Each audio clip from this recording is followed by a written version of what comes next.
اسی علم کے حوالے سے اس شخص سے متعلق یہ 4 باتیں جو ہے لکھ دی جاتی ہیں۔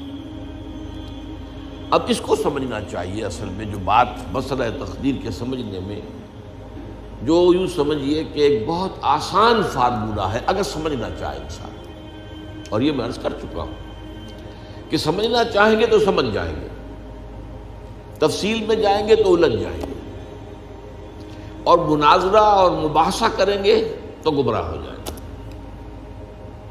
چنانچہ اسی پر میں حدیث آپ کو سنا چکا ہوں کہ ایک مرتبہ حضرت ابو ہریرہ فرماتے ہیں کہ حضور صلی اللہ علیہ وسلم برآمد ہوئے اپنے حجرے سے، اور ہم مسجد کے گوشے میں بیٹھے ہوئے تقدیر کے بارے میں بحث کر رہے تھے، تو آپ شدید ناراض ہوئے، اور اس قدر آپ کا چہرہ مبارک غصے کی وجہ سے سرخ ہو گیا کہ ایسے محسوس ہوا جیسا آپ کے گالوں میں انار کا رس جو ہے وہ ڈال دیا گیا ہے، وہ اس کے اوپر بہا دیا گیا، وہ سرخ قندھاری انار، اس کا تصور کیجئے، وہ عام انار نہیں جس کے اندر وہ رنگ نہیں ہوتا۔ پھر آپ نے فرمایا غصے سے، کیا تمہیں اس بات کا حکم دیا گیا؟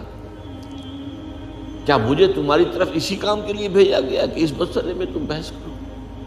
عزمت علیکم، میں تاکید کر رہا ہوں اس مسئلے میں بحث سے گریز کرو، بحث مت کرو۔ تو یہ مسئلہ اگرچہ اس اعتبار سے بڑا مشکل ہے، اگرچہ سمجھنا چاہیں تو سمجھ سکتے ہیں، لیکن میں ایک اور حدیث بھی آپ کو سنا دوں کہ اس پر ایمان کس قدر لازم ہے۔ یہ ایک تابعی ہے حضرت ابن الدیلمی رحمۃ اللہ علیہ، وہ فرماتے ہیں، ذرا طویل حدیث ہے، میں اس کا خلاصہ بیان کر رہا ہوں، کہ میرے دل میں تقدیر کے بارے میں کچھ وسوسے پیدا ہوئے، تو میں نے جو بھی کبار صحابہ اس وقت زندہ تھے، بقید حیات تھے، ان سب سے ملاقات کی۔ ابی ابن کعب رضی اللہ تعالیٰ عنہ، جن کے بارے میں حضور نے فرمایا ہے کہ اقرأہم ابی ابن کعب، میرے صحابہ میں قرآن کا سب سے بڑا عالم ابی ابن کعب۔ ان کے علاوہ عبداللہ ابن مسعود کے پاس بھی میں گیا رضی اللہ تعالیٰ عنہ، جن کی حدیث ہم پڑھ رہے ہیں۔ حذیفہ بن یمان کے پاس میں گیا رضی اللہ تعالیٰ عنہ۔ ان سب نے ایک بات یہ کہی کہ دیکھو، ایک بات تو یہ جان لو کہ اللہ تعالیٰ کی قدرت سب شے پر حاوی ہے۔ اللہ تعالیٰ اگر لو ان اللہ عذب اہل سماواتہ و اہل ارضہ عذبہم وہو غیر ظالم لہم، اللہ اگر تمام آسمان والوں کو اور تمام زمین والوں کو عذاب دے تو اسے عذاب دینے کا حق حاصل ہے، وہ عذاب دے سکتا ہے بغیر اس کے کہ ہم کہیں کہ وہ ظالم ہے۔ تمام زمین والے اور تمام آسمان والوں میں تو نیکوکار بھی آ گئے۔ یہ اصل میں ایک بڑا اہم مسئلہ ہے کہ جو ہمارے اور معتزلہ کے درمیان مختلف فی ہے۔ معتزلہ ہی کے انداز میں اہل تشیع کا عقیدہ بھی ہے کہ اللہ پر عدل واجب ہے، اہل سنت کے نزدیک اللہ پر کوئی شے واجب نہیں، اللہ کا اختیار مطلق ہے، جو چاہے کرے۔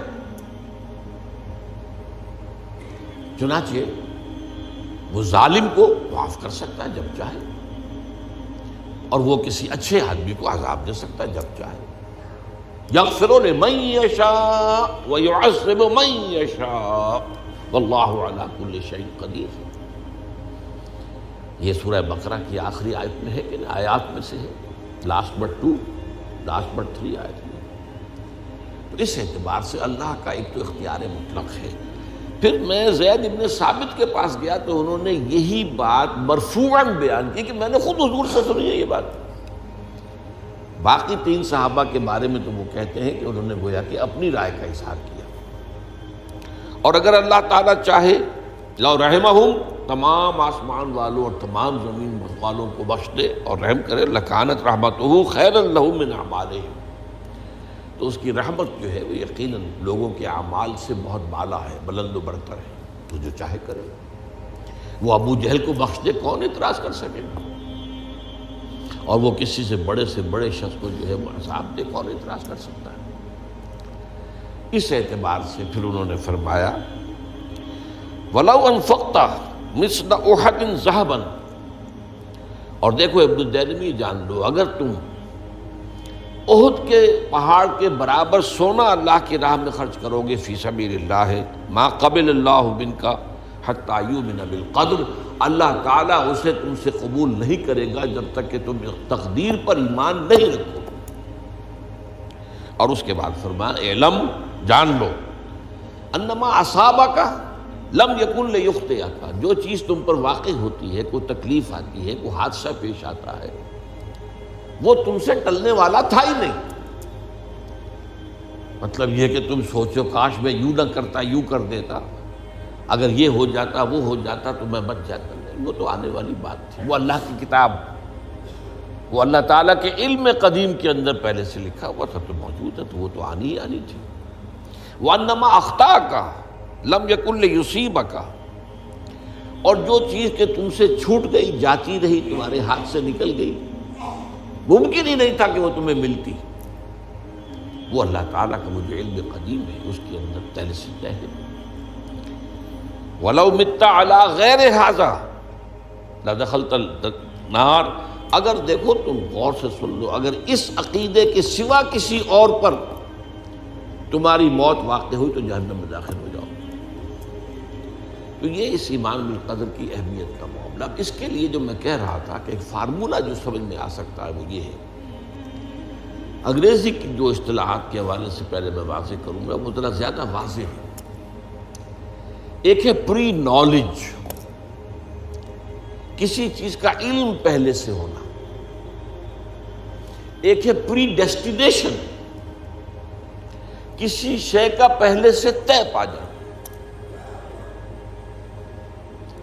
ان دونوں میں گڑبڑ کا نہیں کرنا چاہیے۔ اللہ کا علم قدیم اس کے جبر کو مستلزم نہیں ہے، اس کا علم ہے یہ کہ تم یہ کرو گے، اس کا مطلب یہ نہیں ہے کہ تم اس کے جبر کے تحت کر رہے ہو۔ اس کی ایک سادہ سی مثال میں دیا کرتا ہوں، پھر میں کروں گا، سمجھنا چاہیں تو یہ فارمولہ بہت کافی ہو جائے۔ آپ کسی بچے کے سامنے کوئی کھلونا ڈال دیں، آپ کو تقریباً یقین ہے وہ متوجہ ہوگا، اسے اٹھائے گا۔ ہو سکتا ہے بچہ کسی اور دھن میں ہو اس وقت، ادھر اس کی توجہ کسی اور کو نہ اٹھائے۔ اگر وہ اٹھا لیتا ہے تو آپ کے مجبور کرنے سے تو اس نے نہیں اٹھایا، اس نے تو اٹھایا ہے اپنے انسٹنکٹ کے تحت کہہ لیں، اپنے ارادے کے تحت کہہ لیں، آپ مجبور تو آپ نے کی۔ لیکن اللہ تعالیٰ کا جو اندازہ ہوتا ہے، وہ اندازہ قدر کے معنی اندازہ بھی ہے، میں بیان کر چکا ہوں آپ کو۔ اس کا جو علم قدیم ہے وہ غلط ثابت نہیں ہو سکتا، ظاہر بات ہے کہ پھر تو اعلیٰ کل شیء علیم وہ ہے ہی، اس کا علم قدیم جو ہے اس میں کوئی خطا نہیں ہو سکتی۔ یہ ہے در حقیقت پری نالج اور پری ڈیسٹینیشن، دونوں کے اندر فرق کر لیا جائے، یہ جبر نہیں ہے۔ ہاں اللہ تعالیٰ کا علم ہے، اس علم کے مطابق